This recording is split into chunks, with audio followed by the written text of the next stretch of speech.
Let's go right into, talking about preparing for trail running in the Alps and answering your questions.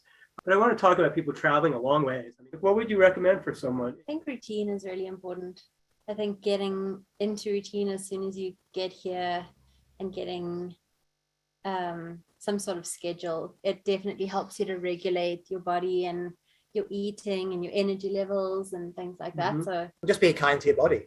I mean, yeah, we talked about the altitude, and that's not so much of an issue, but getting out and doing some gentle hiking yeah, would be a good thing yeah, before. get some fresh air, move your body, Yeah. and then get some sleep and good food. Should I expect snowfields up high? And if so, what should I be bringing? This year, it might be different because it's been a very, very low snow year. But yeah, there are some sections where you would expect a few small snowfields. Usually, depending on what time your trip is, but if it's kind of July onwards, there'll be really good steps cut. A lot of the guides that are working on the Tour de Mont Blanc, say, will early in the season have shovels with them, digging trenches and stuff like that. And the amount of footfall, the amount of traffic that you have on the trail just causes really nice, easy trenches to get through. I think that's where poles really help, actually. So having poles with you when you're crossing snowfields is really, really important. And if, I guess, if you are self-guided, maybe you would, if it was a big snow year and there were some big snowfields and it was cold, some micro spikes may be helpful. Do you recommend carrying water in bottles or a bladder or both? Maybe both if you're comfortable. Personally, I run with bottles in the front. I don't use a bladder, but I think it's perfectly fine to have a little bit extra if you need it. And that kind of equals you out in terms of weight, or at least that's how I imagine it sometimes. So I think that's great having both.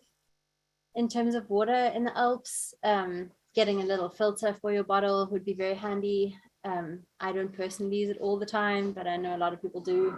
So that can be very helpful to fill up with streams. There's almost always water. Every few kilometers, you'll come across a hut, a cabane. Yeah. You can, Right. They'll either have a water fountain, or you can buy a can of Coke.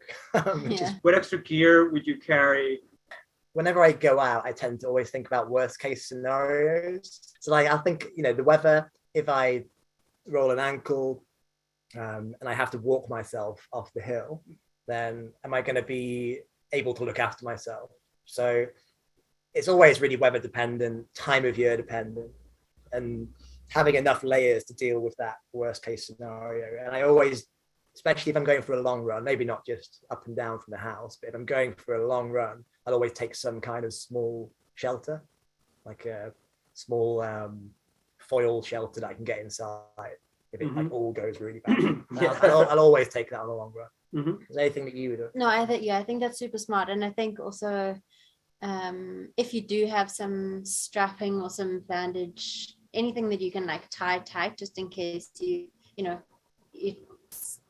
cut yourself on a rock, or that's really helpful. You can use a buff, but I think having a strap is very, very helpful. I agree. I think because UTMB specify that little bandage thing, don't they? Right. And I've heard of a few people that have just had that in their pack just from having raced with it and had to use it in anger. What if I'm a rather slow downhiller?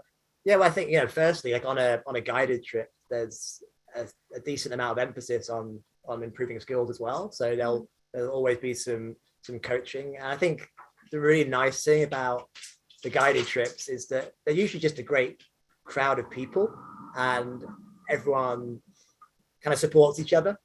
So it's not really a big deal if people have different strengths and weaknesses, because it all kind of evens out in the end. And I think it's just a great opportunity to get better. Don't let that put you off. It's definitely something that can be overcome and helped, and you can learn to love it. So it's good. Yeah. Are restrooms available? What do you do for bathroom breaks when you're out there running the Tour de Mont Blanc? Every couple of hours, you're going to be coming across either a mountain hut or a village. So there's kind of plenty of opportunities for refreshments and relief.